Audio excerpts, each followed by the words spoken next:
Hello everyone. This is your weather on the fly outlook and discussion for Monday, June 8, 2026. Update concerning convective outlook days 4 to 8. Valid for Thursday, June 11th through Monday, June 15th, 2026. On Thursday, an active period of severe weather is expected from the upper Great Lakes into the Ozark Plateau, with the most concentrated and potentially most significant severe storms affecting parts of the Midwest. Within the base of an upper low centered over Manitoba and northwest Ontario, the models are in good agreement in depicting the progression of a potent shortwave trough and attending mid- and upper-level jet streaks through the upper Midwest and upper Great Lakes. There is some model signal that a trailing perturbation on the immediate cyclonic side of the mid-level jet will overspread the mid-Mississippi Valley Thursday night. At the surface, a deepening surface low and frontal wave is expected to develop from central Iowa into the southern upper peninsula of Michigan during the day, along a cold front advancing through the upper Midwest and into the upper Great Lakes. The southwest extension of that boundary will progress southeast through the lower Missouri and mid-Mississippi valleys, while becoming quasi-stationary across the southern plains.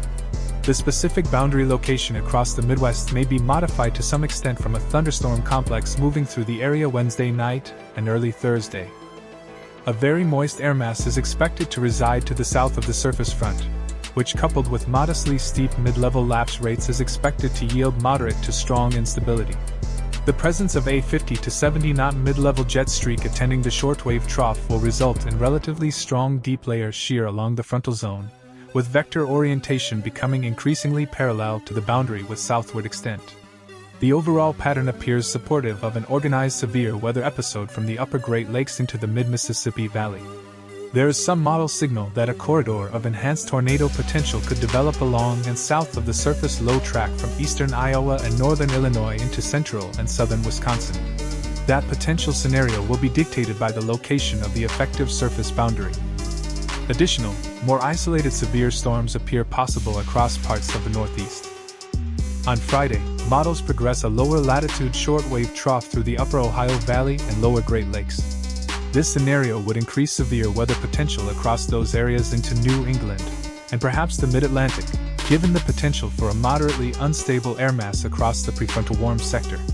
Should subsequent model runs remain consistent with this recent trend, a delineation area may be needed in the next forecast update. Elsewhere, isolated severe storms appear possible across portions of the southern high plains.